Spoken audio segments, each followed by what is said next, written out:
Members of the Trump campaign have been accused of verbally and physically assaulting an Arlington cemetery worker for trying to prevent Trump from taking a photo op. On Monday, the former president attended a wreath-laying ceremony for victims of a suicide bomber at the gates of the Kabul airport on August 26, 2021. Now, this is when the U.S. military was doing the right thing and pulling out of Afghanistan after spending years, decades there for literally no reason, okay?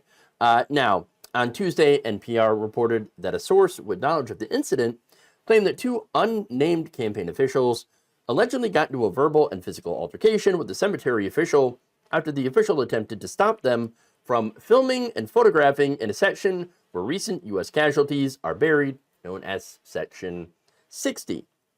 After the cemetery official tried to prevent the Trump staffers from entering Section 60, the staffers allegedly verbally abused and pushed the official aside.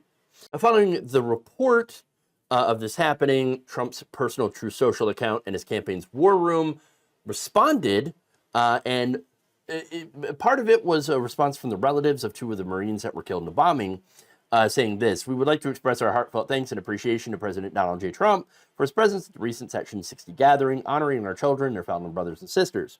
On the 3-year anniversary of the Abbey Gate bombing, the president and his team conducted themselves with nothing but the utmost respect and dignity for all of our service members, especially our beloved children. We had given our approval for President Trump's official videographer and photographer to attend the event, ensuring these sacred moments of remembrance were respectfully captured so we could cherish these memories forever." And how do they exactly cherish these memories? Well, I'll show you in a bit. But first, so were they permitted to be there? Were they supposed to be there? Were they allowed to film the event? I mean, that's the important question here. Well, there's some disagreement on it. Arlington National Cemetery told NPR that an incident had taken place and that a report was filed. Was there a police report? No. Is there any charges? No. But here's what they said. Quote, "Federal law prohibits political campaign or election-related activities within Army, national, military cemeteries, to include photographers, content creators, or any other persons attending for purposes or in direct support of a partisan political candidate's campaign. Arlington National Cemetery reinforced and widely shared this law and its prohibitions with all participants." So you're not supposed to do that. That is a big no-no, using dead soldiers as your props. So now, Trump campaign spokesperson Stephen Chung also released his own statement saying this, quote, "We are prepared to release footage if such defamatory claims are made," of apparently the alleged verbal and physical altercation. Now, he added, "The fact is that a private photographer was permitted on the premises, and for whatever reason, an unnamed individual, clearly suffering from a mental health episode." Oh, so I love how they just, immediately blame he is mentally disturbed. Decided to physically block members of President Trump's team during a very solemn ceremony. Campaign advisor Chris LaCivita also told the New York Times that the employee was a, quote, "disgrace and does not deserve to represent the hallowed grounds of Arlington National Cemetery." Wow. Do you know what's a disgrace? I'll show you what a disgrace is. So here's Team Trump on social media with pictures of the event from that photographer and saying it should have never happened, which, again, they blamed the Biden administration for it happening. So that could be construed as political. And then Trump also turned this photo op into a TikTok video with that screen grab right there from it. Trump's video adds a progressive guitar track that is played over the footage of the solemn wreath ceremony and contains a Trump voiceover that turns the deaths of the 13 soldiers into an attack on the Biden administration, even though it was actually Trump's idea. And I gave him credit for it, too, for the eventual withdrawal from Afghanistan. At the time, I was like, yeah, this is a great idea from Donald Trump leaving Afghanistan, and credit to Joe Biden for also following through with it. And so now Trump's backpedaling. It's like, oh, we should have never. Are you saying we should have never left Afghanistan, Donald Trump? I mean, you're saying it should have never happened. It should have never happened. But Well, I mean, the military guys will always argue, well, it would never have happened if we just would have stayed there for the eternity. Okay, but that's not what the American people wanted. And so, yes, it sucks that it happened. Absolutely. But what's the alternative? Stay there forever and then incur more casualties? We should have never been there in the first place. So I still think leaving was literally the best thing to do. That said, not only did Trump exploit the deaths of the 13 soldiers that died during the withdrawal, he also allowed his staffers to allegedly break cemetery rules and even berate and assault a staffer. So now the Trump team, going back to Stephen Chung's statement, he's like, well, we've got footage. Have you released it yet? Have you released the footage?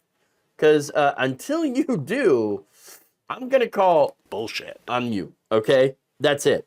Look, at the end of the day, they use the military as a prop. And it's pretty sickening because not only are they, Republicans responsible for starting a lot of the most recent major wars. I mean, George W. Bush is the reason that we're in Afghanistan and that, we were in Afghanistan and had spent so much time in Iraq as well. But it gets worse because when veterans get back from their wars that they start, these Republican politicians almost always end up blocking healthcare and funding for these veterans, for wounded veterans. They don't care about them. They are a prop. Trump had also allegedly called American soldiers suckers and losers. That's according to Trump's former White House chief of staff, John Kelly. So if you want to believe him, who was, again, a massive right-winger, okay? But no reason to lie about that. Trump also called the Presidential Medal of Freedom much better, which, again, it's a civilian medal, than the Medal of Honor. His reasoning, because in order to get the Medal of Honor, you would either have to be severely injured in battle or even killed. So apparently, to him, not worth the trade-off. You'd have to be stupid to get the Medal of Honor or something. What? No, the Medal of Honor is an incredibly prestigious award that is given to soldiers who have made either the ultimate sacrifice or a very, very significant sacrifice and is wounded in battle and will never be the same. They deserve that recognition, they deserve that medal, and they deserve all of the health care and everything that we can give them for their service.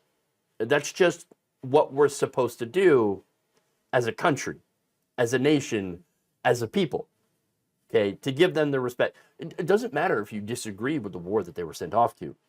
They were still sent off to fight in it and paid that price. And that price should be honored. And they should be honored in any way that we can in making sure that they are taken care of.